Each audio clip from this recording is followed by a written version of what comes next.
दुर्गे नंदिनी आनंद रूपिणी जग जीवनी मनमोहिनी माँ। दुर्गे नंदिनी आनंद रूपिणी जग जीवनी मनमोहिनी माँ। काली कपालिनी जगतो धारिणी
जगतो धारिणी निरंजनी नारायणी माँ।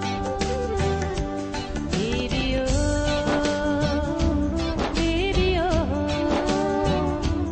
देवी ओम देवी ओम देवी ओम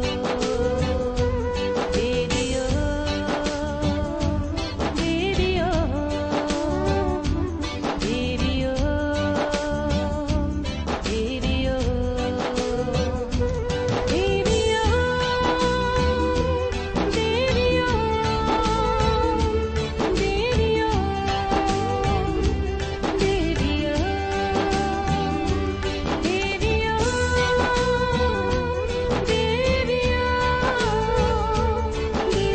ओम देवी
जीवनी मनमोहिनी माँ।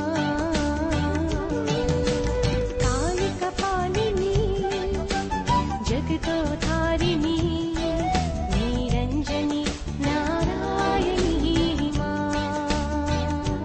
देवी ओम देवी ओम देवी ओम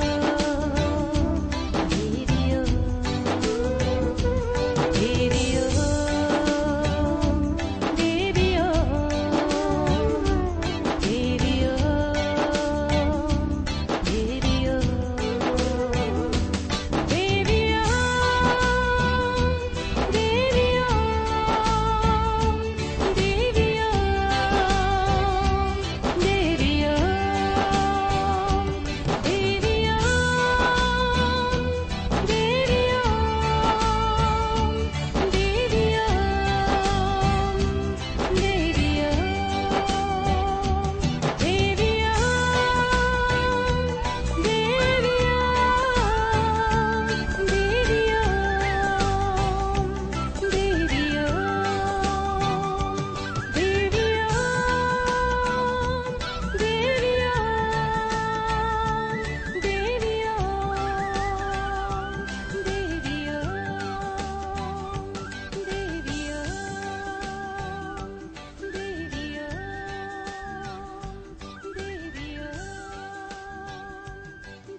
प्रणाम, नमस्ते, गुड मॉर्निंग।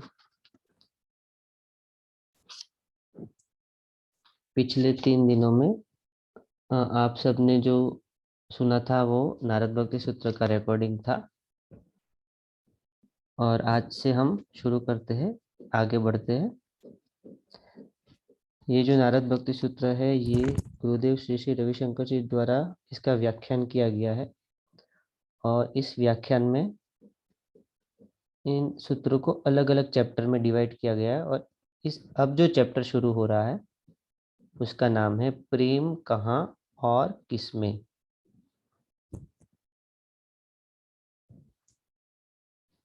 शुरू यहाँ से शुरू होता है।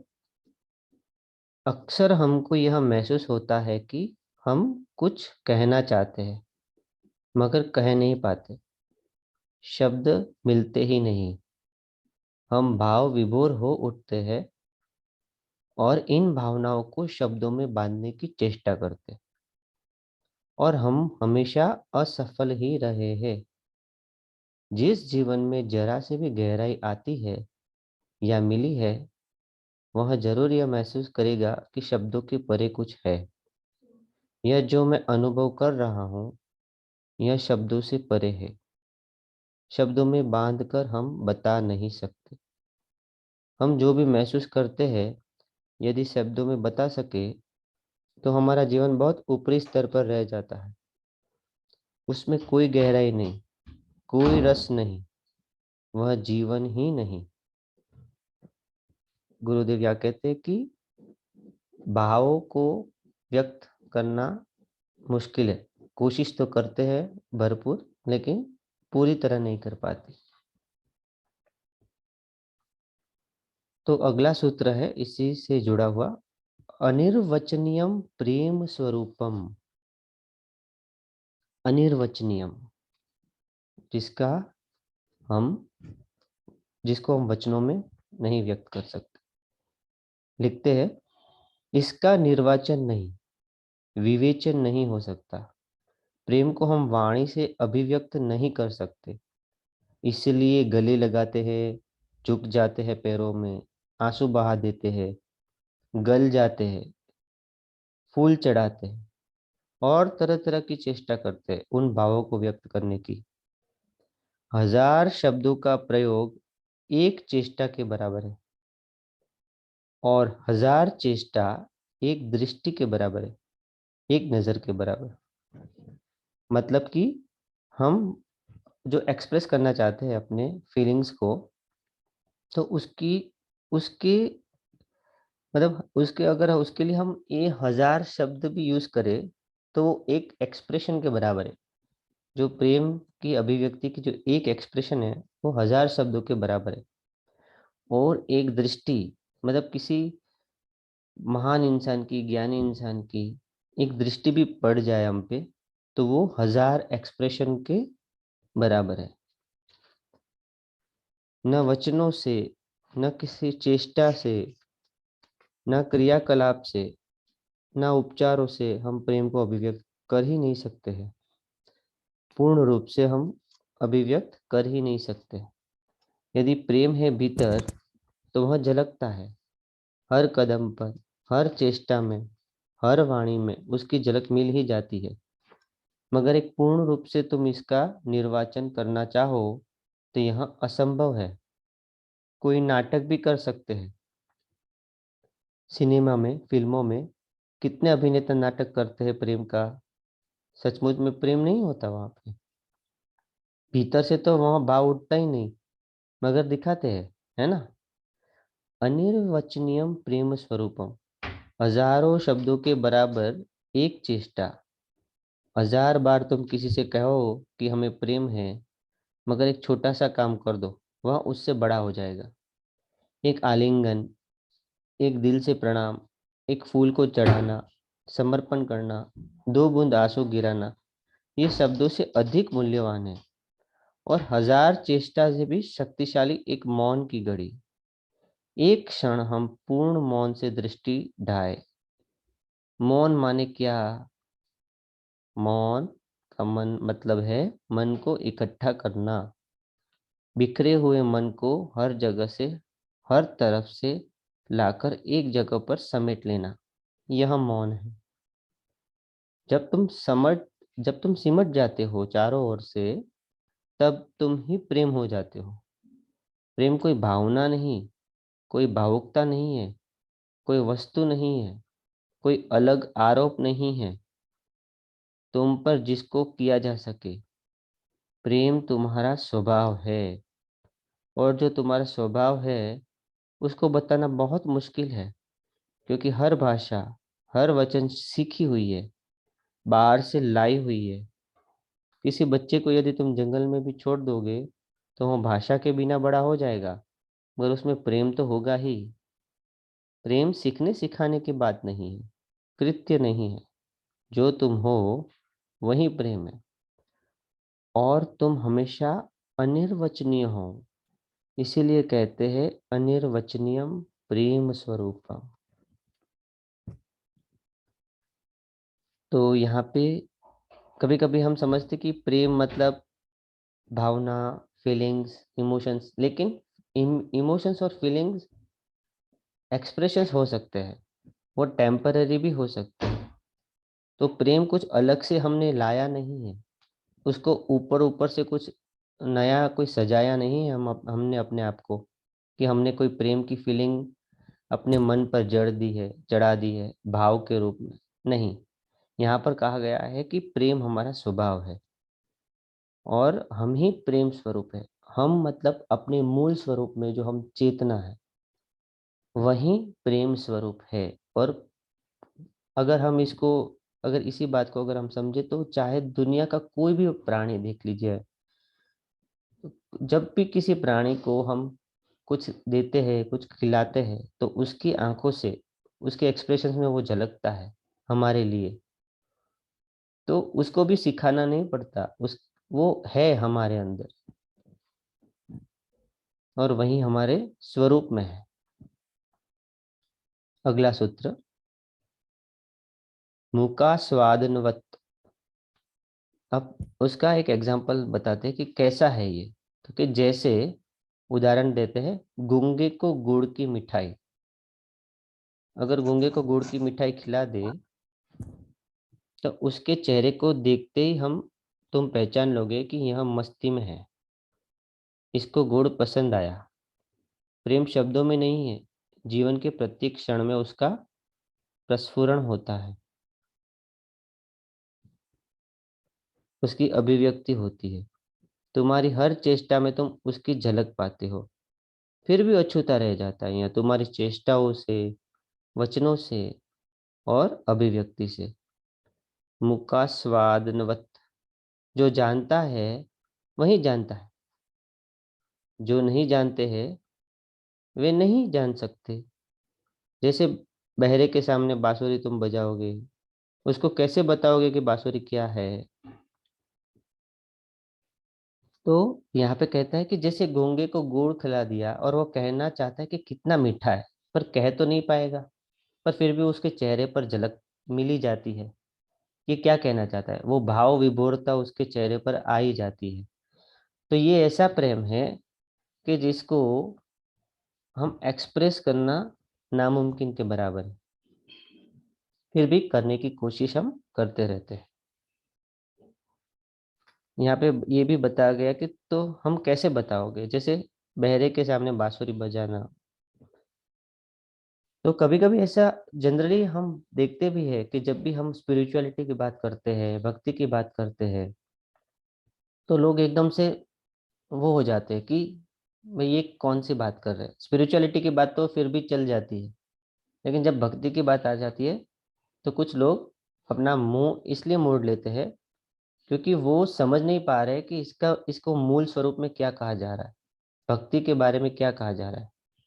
वो वो वही एक्चुअल में इंसान वही चाह रहा है अपने, उसकी मूल खोज यही है। वो हर तरह से खोज रहा है, पर जब नाम भक्ति आ गया, तो वो अनुभव नहीं मिला है वो भक्ति का, वो प्रेम का, तो इसलिए वो अनसुनी कर देता है। वो जैसे मान लो उसके वो बात पल्ले पड़ी नहीं, कि क्या कहा जा रहा है, और समझाने से भी नहीं समझते, क्योंकि वो अनुभव हुआ नहीं। तो जब तक वो अनुभव होता नहीं, ये बात उसको समझाई भी नहीं जा सकती। आगे है, प्रकाशते क्वापि पात्रे। वह प्रेम, ऐसा शुद्ध प्रेम, परा प्रेम, इधर उधर कहीं कहीं प्रकाश में आता हुआ दिखाई देता है। कहते हैं ठीक जगह पर उसका प्रकाश होता है, वह भक्ति प्रकाशित होती है। कहीं भी हो सकती है, यहाँ दोनों बातें कही है। ठीक ठीक जगह पर प्रकाशित होती है, और फिर गुरुदेव जोड़ते उसमें कहीं भी हो सकती है। मतलब इस भक्ति ये भक्ति प्रकाशित होने की संभावना हर जगह है, हर दिल में है। हम हर एक इंसान यहाँ इसकी पात्रता को प्राप्त कर सकते हैं, पर फिर भी ये ठीक ठीक जगह पर प्रकाशित होती है। क्योंकि जब इंसान धीरे धीरे मैं से छूटने लगता है, ये यहाँ पे नहीं लिखा गया, मैं अपनी तरफ से बोल रहा हूँ।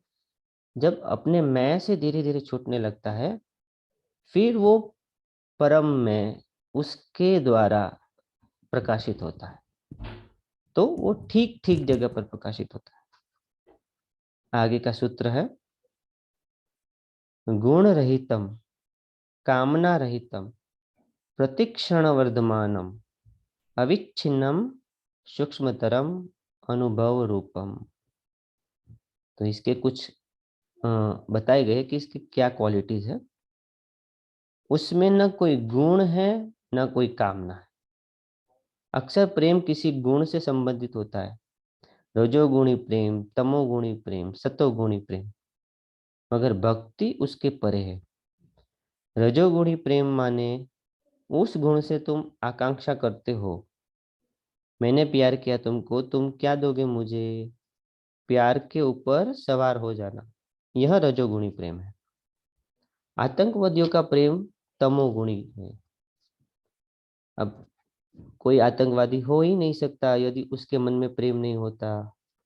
वह आतंकवादी इसीलिए बना है क्योंकि उस किसी उद्देश्य के साथ उसका इतना अधिक प्रेम है, किसी लक्ष्य के प्रति उसका प्रेम अत्यधिक है, तो यह आतंकवादी बन गया। जान देने के लिए तैयार हो गया, जान देने के लिए तैयार हो गया। यह प्रेम से ही तो होता है। प्रेम नहीं होता तो कोई आतंकवादी हो भी नहीं सकता, है कि नहीं? जरा सोचो तो, एक ध्येय पर उसका प्रेम इतना गहरा उतर गया तो वह जान देने के लिए तैयार हो जाता है। यह तमोगुणी का प्रेम है। और सत्वगुणी प्रेम जो सत्य के प्रति, धर्म के प्रति, समाज के कल्याण के प्रति होता है। यह तीनों तरह के गुण से परे जो प्रेम है, भक्ति जो है, यह तुम्हारा नीच स्वभाव है, स्वरूप है, गुण रहितम, कामना रहितम। तो इसमें ना कोई गुण है और ना कोई कामना। प्रेम अगर तमोगुणी से फिर अगर रजोगुणी हो जाए और रजोगुणी से सत्वगुणी हो जाए, कि जैसे हमें धर्म के प्रति, समाज के कल्याण के प्रति प्रेम है, पर ये जो प्रेम है ये इससे भी परे है, तो इससे भी ऊपर उठकर ही इस प्रेम को समझा जा सकता है। यहाँ नारद ने ध्यान की बात की है। ध्यान में जो प्रेम उपजता है तुम्हारे भीतर, उसकी कोई तुलना नहीं, उसका कोई कारण नहीं, उसका कोई उद्देश्य नहीं है, उसका कोई लक्ष्य नहीं है, क्योंकि वहाँ किसी कृत्य के रूप में परिणित नहीं हो रहा, उसकी कोई कामना नहीं, और प्रतिक्षण, हर क्षण, हर पल उसका प्रस्फुरण हो रहा है, फव्वारे फूट रहे हैं भीतर से। प्रतिक्षण वर्धमानम, वर्धमान यानी बढ़ता रहना, प्रतिक्षण मतलब हर क्षण। जरा सा प्रेम लगा, वह प्रेम बढ़ता ही चला गया। अक्सर हमको एकदम प्यार होता है, फिर घटने लगता है धीरे धीरे, फिर कुछ समय के बाद वह प्यार परिवर्तित होकर द्वेष में उतर जाता है। यहाँ पर बात जो हम सोशल लाइफ में करते उसकी बात है। आप जरा घूम कर तो देखो, जब आप छोटे बच्चे थे आपका प्यार कहाँ था? खिलौने में और अपने माँ के प्रति, पिता के प्रति। माता पिता का प्रेम जब आप बड़े हुए, पति पत्नी के रूप में आ गया, फिर माता पिता का प्रेम जरा पीछे हट गया। जब आपके बच्चे हो गए, फिर तो भूल ही जाओ, और किसी को तो प्रेम करते ही नहीं। करते हो उतना नहीं करते। पूछ रहे क्या करते हो? अब आपका पूरा ध्यान लग्न अपने बच्चों पर चला गया। बच्चों को जितना आप प्यार करते हो, उतना अपने माता पिता को अब नहीं करते। अब देखो, आपके बच्चे वापस आपसे कितना प्यार करते हैं, कितना आपके साथ लगाव है उनका। ये भी आगे बड़े होंगे, इनके भी बच्चे होंगे, तब इनकी दृष्टि आपसे हट जाएगी। तब आप हाय हाय करोगे, क्योंकि तुमने कभी अपनी दृष्टि कहीं और लगाई नहीं, मतलब खुद पर लगाई नहीं। शुरू में तो माता पिता दोस्तों पर लगी, फिर बाद में अपने बच्चों पर लग गई। अब खुद में आप पर खुद से वंचित रह गए। अपने ऊपर कभी दृष्टि गई नहीं, क्योंकि उस प्रेम की गहराई में कभी उतरे ही नहीं। प्रेम की गहराई में प्रतिक्षण वर्धमानम अविच्छिन्नम। तब हम पाते हैं कि वहाँ जो भी प्रेम हमने माता पिता से किया है, अभी बच्चों से कर रहे हैं, वहाँ एक ही है। किसी से भी करते हैं, वह मेरा स्वभाव है, अविच्छिन्नम। उसमें कभी क्षति नहीं हुई। वस्तु में लग गया प्रेम तो लोभ हो गया, व्यक्ति में लग गया तो मोह हो गया, मगर प्रेम तो रहा। किसी न किसी तरफ प्रेम की धारा बहती चली जा रही है, और वह अविच्छिन्न है, कभी टूटी नहीं है। जैसे गंगा, यह पूरी सृष्टि प्रेम से ही बनी है। हवा को यदि पृथ्वी से प्रेम न होता, तो पृथ्वी के साथ क्यों घूमती?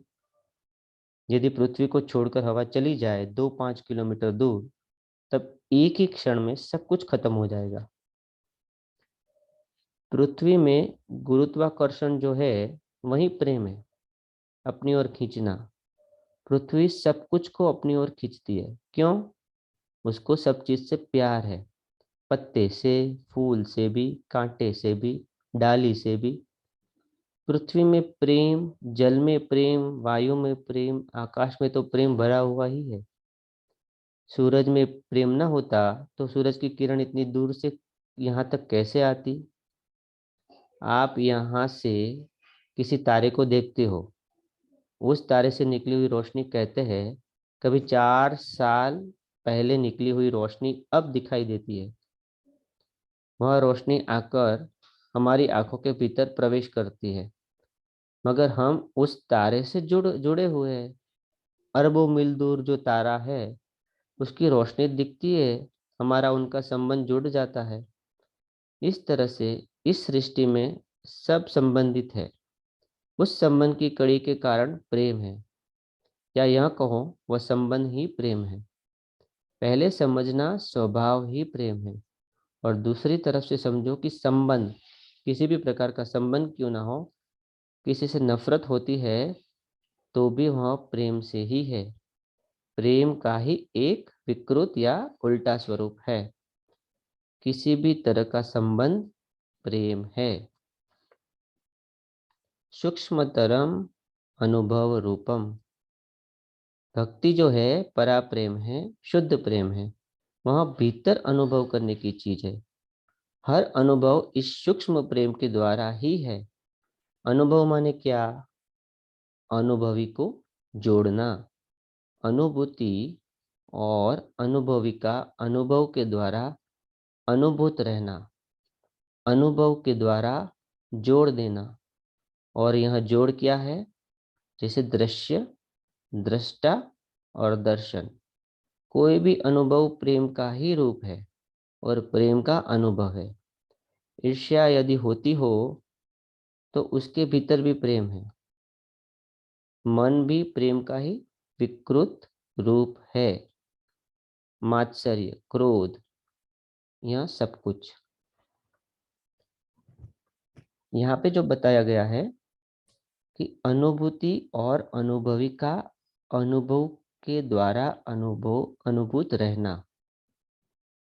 तो हम, जैसे हमने कुछ एक्सपीरियंस किया, चाहे उसको हम एक्सप्रेस कर पाए कि नहीं कर पाए, लेकिन जो एक्सपीरियंस है वो जोड़ रहा है। वो क्या जोड़ रहा है? एक्सपीरियंसर को और x object of the experience. तो ये जो है इस दोनों को जोड़ने का काम करता है। तो दृश्य, दृष्टा और दर्शन, तो जो दृश्य है और जो दृष्टा है वो जुड़ जाते हैं दर्शन के द्वारा। लेकिन यह एक ही प्रक्रिया है, और अगर जैसे हम सूक्ष्म में जाते हैं तो ये तीनों एक ही है। आगे, तत्प्राप्य तदेवावलोकयति तदेव शृणोति तदेव भाष्यति तदेव चिंत्यति। इस अनुभव को प्राप्त करके व्यक्ति धन्य होता है। उसकी वाणी में हमेशा प्रेम झलकता है। जो कुछ भी बोलता है उसका ही विचार, उसका ही चिंतन, उसके सिवाय कुछ दिखा ही नहीं देता। प्रेम ही सार है सृष्टि का। निसार बात किसी को पसंद नहीं। एक बार रस कोई चख ले, फिर निरसता में उतरना किसी के लिए बहुत कठिन है, मुश्किल है। एक बार रस का अनुभव करने के बाद व्यक्ति निरसता में जा नहीं पाता। ज्ञान की झलक पाने के बाद आदमी के लिए अज्ञान में उतरना असंभव है, मुश्किल लगता है। ज्ञान की बातें करने या सुनने की तुम्हें आदत पड़ जाए, फिर और व्यक्ति आकर आलतू फालतू बातें करे, तुम्हारा जी मचल जाता है। पसंद आता ही नहीं, भागने को दिल करता है। क्यों? अरुचिकर हो जाता है, उसमें कुछ रखा ही नहीं। आज क्या सब्जी बनाई, क्या खाना खाया, ये कपड़े किस दुकान से खरीदे, कौन सा सिनेमा कहाँ चल रहा है, ऐसी छोटी छोटी बातें बचकानी लगती है, असार लगती है। प्रेमी व्यक्ति उसी की बातें करेगा जो उसे भाए। एक ही झलक भक्ति की मिल जाए, फिर वह भक्ति ही चर्चा करता है, उस सौंदर्य की बातें करता है, उस संबंध के बारे में जानना चाहता है, चौंक जाता है बिल्कुल। यदि क्या सृष्टि है, यह क्या सृष्टि है, कितनी सुंदर है, कितनी अमोघ। जिसने भी रची है वह कितना और सुंदर होगा, इससे कितना प्यार करता है। इस तरह उसी की चर्चा होती है। तो यहाँ पे कहा गया है कि एक बार ये झलक मिल जाए, उसमें रस आ जाए, फिर सारी बातें गौण लगती है, अनइम्पोर्टेंट हो जाती है। पर ये नेचुरली होना चाहिए। कभी भी इसको कर ऊपर ऊपर से करने की कोशिश नहीं करनी चाहिए, नहीं तो वो दिखावा बन जाता है। अगर ये फल स्वरूप होता है, अपने आप घटित होता है, तो ही इसका मजा है। और अपने आप ही घटता है और अपने आप ही घटेगा। हमें इसको ऊपर ऊपर से लाने की कोशिश नहीं करनी चाहिए कि ऐसा नहीं है कि अब मुझे इन सब चीज़ों में इंटरेस्ट नहीं है, अब मैं इन सब चीज़ों की बातें नहीं करता हूँ। ऐसा नहीं। सोशल लाइफ में हमें सोशल लाइफ, सोसाइटी की जो है नॉर्म्स है उस पे चलते हैं, पर अपने आप ही उन बातों से हम निरस होना लगते हैं, और उसका इंटरेस्ट अपने आप उनमें से छोटी छोटी बातों में से अपने आप निकलने लगता है। तो आज के सेशन को हम यहीं पे विश्राम देते हैं। और आप अगर कुछ शेयर करना चाहते हैं, कुछ कहना चाहते हैं तो जरूर कहिए, हमारे पास समय है अभी। गुरुजी नमस्ते, इंदु बोल रहे हैं। नमस्ते। कमलेश, यस। ये पूछना था कि जैसे आपने कहा कि प्रेम जो है आगे प्रेम सपोज शुरू में अपने माँ बाप को करते हैं, फिर बच्चों में चला जाता है, फिर बहुत बिजी हो जाते हैं ना। तो ऐसा क्या सच है कि प्रेम खत्म होता है? क्योंकि प्रेम तो कभी खत्म नहीं होता है ना। प्रेम तो कहते हैं जो होता है वो तो होता ही है, यू कैन इंक्रीज इट, लेकिन डिप्लीशन नहीं है प्रेम में। तो कैसे आप कह रहे हो कि जैसे कि आप कह रहे हो ना कि खत्म हो जाता है उनके लिए, तो खत्म हो जाता है कि एक्सप्रेस नहीं कर पाते? कुछ ऐसा है कि अगर खत्म होता है तो I just want to know कि होता है। नहीं, खत्म नहीं हो रहा है। यहाँ पे कहा गया है अविच्छिन्नम। अविच्छिन्नम मतलब इसकी धारा बहती रहती है, इसकी धारा कभी खत्म नहीं होती, पर इसकी धारा की दिशा बदलती है। जो दिशा पहले माँ बाप में थी, वो आगे चलकर बच्चों में, वो धारा बच्चों की तरफ चलेगी। प्यार न कम हुआ न ज्यादा हुआ, ना कम होता है ना ज्यादा होता है। एक्सप्रेशन हम कम ज्यादा करते हैं, पर प्यार कभी अपने मूल स्वरूप में न कम हुआ है ना क्या ज्यादा हुआ है। कुछ लोगों को संबंधों में भी प्रेम नहीं होता, तो उनमें किस में होता है?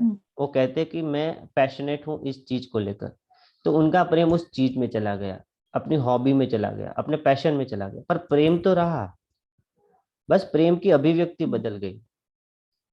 तो प्रेम कभी खत्म नहीं होता, ना कम होता है ना ज्यादा होता है, क्योंकि ये हमारा स्वभाव है। और एक जो आपने ये बोला कि जैसे कि हम लोग जब एक बार भक्ति में चले जाते हैं या जिस तरह की बातें करने लगते हैं, जो चीज हमें अच्छी लगती है उसमें ही रम जाते हैं, फिर हमसे कोई और कुछ बात करता है, फिर वो चाहे मूवी की हो या कुछ भी ऐसा जो भी ऑफ ट्रैक है, हमसे ऑफ ट्रैक है, हम्म तो वो जो है हमें नहीं अच्छा लगता। पर मैं सिर्फ ये जानना चाहती हूँ कि क्यों नहीं अच्छा लगता? क्योंकि आपको जो अच्छा लगता है आप उसमें रमे हो, लेकिन किसी और को कुछ अच्छा लगता है तो उसको क्यों हम जो है मतलब जैसे कि हाँ, मैं प्रेम समझ में तो गया, ऐसा चीज मैं हर समझ गया चीज आपकी बात। मैं एक्सेप्टेंस रख, राइट? हम्म तो वहां पे क्यों एक्सेप्टेंस नहीं है जब कोई और कुछ बात कर रहा है? नहीं नहीं, एक्सेप्ट हम, इसमें ये नहीं बताया कि एक्सेप्ट नहीं करना है, इसमें ये बताया कि हम्म रस उड़ने लगता है। हमारी हमारी हम्म परिस्थिति क्या है, इसकी बात हो रही है कि हमारे अंदर क्या घटित हो रहा है। तो जब सामने वाला कुछ और बातें कर रहा है, और मतलब क्या हुआ कि जब आप यूनिवर्सिटी की पढ़ाई कर रहे हो, तो आप एबीसीडी, बच्चा एक एबीसीडी बोल रहा है, ठीक है ना, तो आपको उसकी हम्म एबीसीडी में रस तो नहीं है, पर आप फिर भी उसको सुनोगे। ऐसा नहीं है कि हम्म आप उसकी एबीसीडी नहीं सुनोगे, आप सुनोगे उसकी, हम्म पर उसमें रस नहीं आएगा। लेकिन जैसे ही आपके सब्जेक्ट को लेकर, आप जिस फील्ड में आप पढ़ाई कर रहे हो, उसको फील्ड को लेकर, अगर साइंस में पढ़ रहे हो, साइंस का सब्जेक्ट को लेकर सामने आ जाए, तो उसमें इतना तल्लीन हो जाओगे कि फिर उसमें से मन नहीं हटेगा। तो ये बात सिर्फ इंटरेस्ट की बताइए कि कैसे हमारा इंटरेस्ट अपग्रेड हो रहा है। यही बातें हम मैनिफेस्टेशन में भी करते हैं कि किन हम्म लोगों से हमें पीछा छुड़ाना है, किन लोगों से हमें सोशल नहीं नहीं उनके साथ सोशली बहुत ज्यादा नहीं जुड़ना है, या हमें कैसी चीजों में अपना इंटरेस्ट रखना है, कैसी एक्टिविटीज में अपना इंटरेस्ट रखना है। तो ये तो हम्म मैनिफेस्टेशन में भी सिखाया जाता है कि आप जिस जो हम्म गोल है, उसी से रिलेटेड आप अपनी एक्टिविटीज रखो, उसी से रिलेटेड आप लोगों से संबंध जोड़ो। तो वो भी तो वही बात कर रहा है, हम्म। पर तो इसमें मैं अपने जानना आप हो, चाहती इसमें अपने आप हो रहा है। हाँ। समझ गई मैं। हम्म, ये अपने आप जैसे वो इसमें मतलब हम कमलेश, जैसे कमी हम हो। हाँ, यस। कॉन्शियसली करते हैं ना, नेगेटिव टॉक्स से हम दूर रहते हैं। कोई नेगेटिव टॉक्स करता है तो हम सोचते हैं नहीं, हम्म इससे थोड़ा सा हमें कम्युनिकेट कम करना चाहिए, इसको पता नहीं है अभी, इट्स ओके, तो हम गैप मेंटेन करने लग जाते हैं। तो सेम वे मुझे लगता है इंदु को यहाँ पे वैसे इजीली मुझे लगता है अंडरस्टैंड कर पाएंगे। तो बस मैं यहाँ चाहती हूँ कि ये जो हम लेकिन लोग वो गैप है कि हाँ जी, वहाँ कॉन्शियसली करते हैं, यहाँ पे खुद ही होने लग जाता है, वो अंदर से खुद ही आएगा एक टाइम पे। जय श्री कृष्णा, जय श्री राधे। मोहिनी बोल रही हूँ। हाँ, बोलिए मोहिन जी। जी हाँ जी, इस समस्या का सुझाव ये हो सकता है कि हमारा जो ये संसारिक जो जीवन है, ये परिवर्तनशील है, क्षण क्षण बदलता है। तो इस परिवर्तनशील संसार में हम भी उसी का एक पुर्जे पुर्जे की तरह एक अंश है, कण है, एक मशीन है। तो हम भी उसी का भाग होने के कारण हमारी जो अपनी भाव प्रवृत्ति है या हमारे मन के भाव हैं, वो क्षण क्षण बदलते रहते हैं। जैसे 3 गुण है, सात्विक, राजसी, तामसी। हम सदैव एक ही गुण में नहीं रह सकते। ना सिर्फ सदैव भक्ति रहती है, ना सदैव हमारा कार्य रहता है, ना ही हमारी तामसिक भावना जो है सदैव रहती है। ये हर क्षण आपके अपने अभ्यास के ऊपर बदलती रहती है।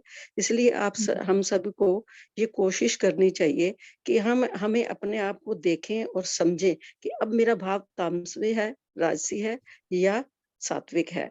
तो आप एक स्थिरता में नहीं रह सकते।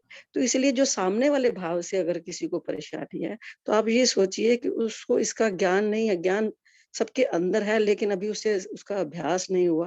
लेकिन हमें विशेष ध्यान अपने पर देना है।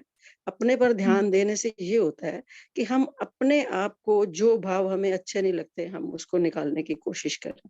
तो उससे क्या है, हमारा जीवन धीरे धीरे सहज और सरल होने लगता है, और हमारे अपने जो पवित्र भाव जो हमारे मन में होता है, वो परिपक्व होने लगता है, और हम जो है अपने रास्ते पे आगे बढ़ने लगते हैं। तो और हमारी उससे परेशानी भी कम होती है। तो मैं ऐसा कहना चाहूंगी। नहीं, सही है मोहानी जी, बहुत अच्छा बताया आपने। और इंदु जी के सवाल से मुझे ये समझ में आया कि वो ये पूछना चाहते हैं कि जो मतलब जो लोग इस किसी एक स्पेसिफिक मार्ग में होते हैं, तो वो सिर्फ अपनी ही बातें क्यों करते हैं।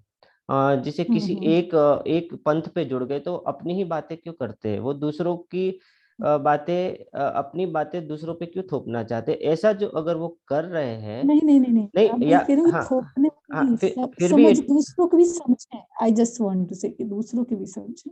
हाँ, मैं वही बोल रहा वो हूँ, जो कहते मैं वही बोल रहा हूँ, पर हैं।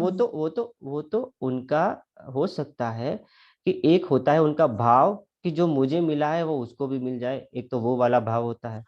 और दूसरा ये होता है कि हो सकता है कि अभी पूरी तरह से वो उसमें पके नहीं हैं, क्योंकि पक्के नहीं है। एक्सेप्टेंस लेवल जब तक नहीं आता तब तक आपकी भक्ति ज्ञान कुछ भी पूर्ण नहीं हुआ है।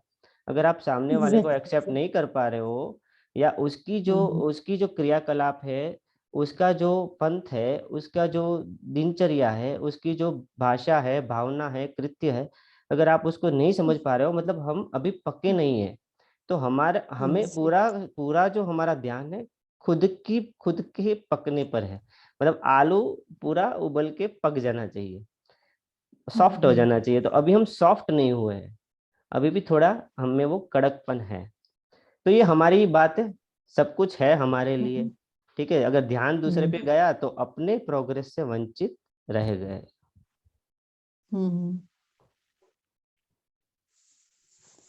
और बस सिर्फ 1.5 मिनट है, किसी को कुछ कहना है। बहुत प्यार से समझाया आपने कमलेश जी। और स्पेसिफिकली जो क्वेश्चन थे उसको आपने बड़े ही बहुत ही प्यार से समझाया। और ये पूरा आज का जो सेशन है, मैं बस इतना कहना चाहूंगी कि मैंने पूरे सेशन से हर एक चीज से बहुत रिलेट किया है। बस मैं ज्यादा कुछ नहीं बोलना चाहूंगी। और कोशिश करने वालों की हार नहीं होती। कोशिश में सभी लगे रहेंगे तो कहीं ना कहीं तो पहुंच ही जाएंगे, मंजिल नजदीक दिखने लगेगी। तो फिर हम जो है मिलके कभी सेलिब्रेट कर पाएंगे कि हम सब एक साथ हैं। सही है। तो जय श्री कृष्ण, जय जय श्री श्री कृष्ण, कृष्ण। जय श्री राधे, जय जय श्री श्री राधे। कृष्ण, कमलेश जी, जय श्री बहुत ही कृष्ण। बढ़िया सेशन था। बहुत बहुत श्री अच्छे कृष्ण। आपने समझाया। Thank you so much. Thank you. Welcome. और मैं एक चीज और कहना चाहूंगी, मोहिनी आंटी ने जो कहा कि एक्चुअली प्रयास हम सबका होता है कि हमारे अंदर जो एक अच्छा इंसान है उसको हम और उभारे समय के साथ साथ। सो मेरी प्रेम आवाज आ रही है? हाँ, आ रही है। और जब रुचि जी, अगर ये